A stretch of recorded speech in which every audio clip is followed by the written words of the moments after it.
Estamos de volta ao nosso programa e já estamos mesmo no fim do ponto por ponto. Vamos ainda perceber alguns aspectos à volta deste tema, diálogo pela paz. Julião Cumbane, teremos aqui uma comissão segura e a cumprir com aquilo que são os deveres para o qual foi constituída. Já estamos a caminhar para a terceira sessão, a mesma questão que eu fiz ao Silvério Runguane, já estamos a caminhar para a terceira sessão, já foi a terceira sessão, o terceiro encontro, e até agora não há avanços significativos consoante aquilo que nós buscamos no terreno. Que segurança que podemos ter? Bom, não sei se eu devo concordar que não há avanços significativos no terreno, porque aquilo que nos é dado saber pelos membros da comissão mista, depois de cada sessão, é que o trabalho está a correr a bom ritmo e que brevemente há de haver um frente a frente entre o Presidente da República e o líder da RENAM. E aqui eu queria dissociar-me com uma terminologia que o meu par de painel usa. Fala ele de beligerantes. Os beligerantes têm que conversar. Eu não vejo beligerantes aqui, neste processo, porque estes termos que nós usamos neste processo são os termos que têm vindo a dificultar a compreensão, a melhor compreensão do problema real que faz com que a gente brigue sempre depois de cada pleito eleitoral. Não há beligerantes aqui.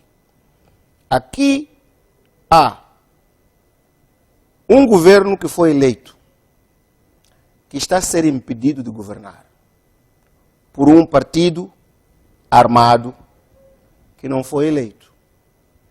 As razões não são tão óbvias. Tudo o que a gente tem estado a dizer é especular. Se calhar é porque o partido que perdeu quer partilha do poder.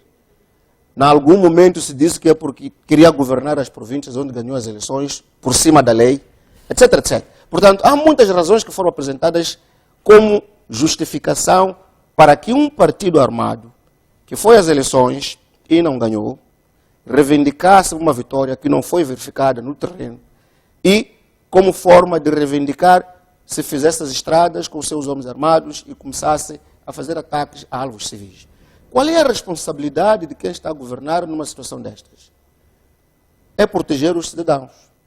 Então, quando este indivíduo que tem como responsabilidade, de contrato que tem com o povo, vai proteger os cidadãos para poderem circular livremente, nós começamos a chamar isso de guerra. Começamos a chamar que há beligerantes ali. Não há beligerantes aqui. Aqui há uma coisa que não é boa que está a acontecer, que é que temos um partido político que vai às eleições, perde e depois de perder, inviabiliza a execução do programa de governação que foi aprovado pela maioria do povo nas urnas. É isto que está a acontecer. E este é o problema que nós temos que resolver.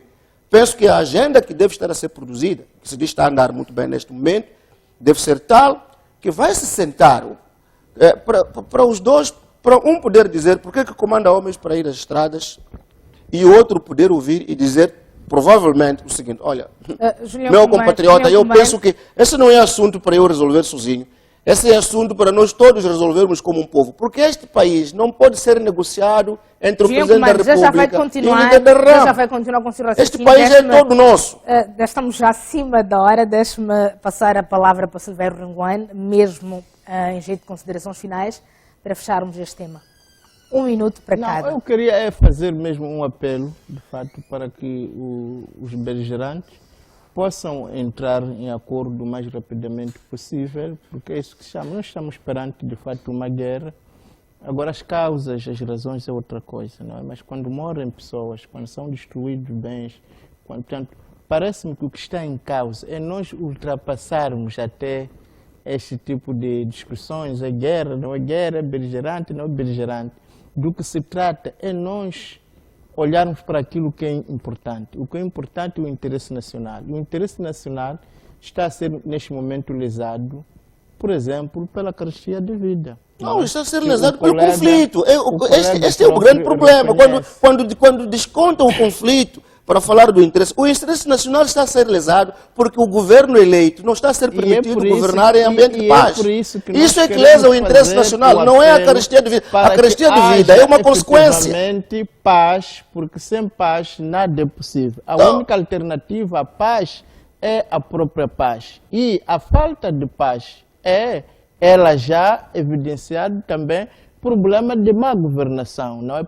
Parece-me que nós temos que a Renamo não se foi fazer as estradas para reclamar má governação, porque também não é assim. De trabalharmos para providenciar paz ao nosso povo, providenciar os bens da primeira necessidade ao nosso povo, providenciarmos escolas, como é que isso se faz quando alguém está a destruir o que está sendo feito? Por exemplo, fazendo aquilo que se fez em Nampula, que depois de encontrar um problema que se dizia que não tinha solução há 40 anos, foi imediatamente solucionado. Camponeses vendedores em Nampula estão a dizer que não estão a vender nada nos mercados da cidade de Nampula. A carestia de vida aumentou em Nampula porque não chegam produtos que deviam vir tem também um minuto então, para terminar mesmo. Eu queria mesmo dizer o seguinte, que um dos grandes problemas que faz com que a paz demore a chegar entre nós é que não tratamos as coisas pelos seus próprios nomes.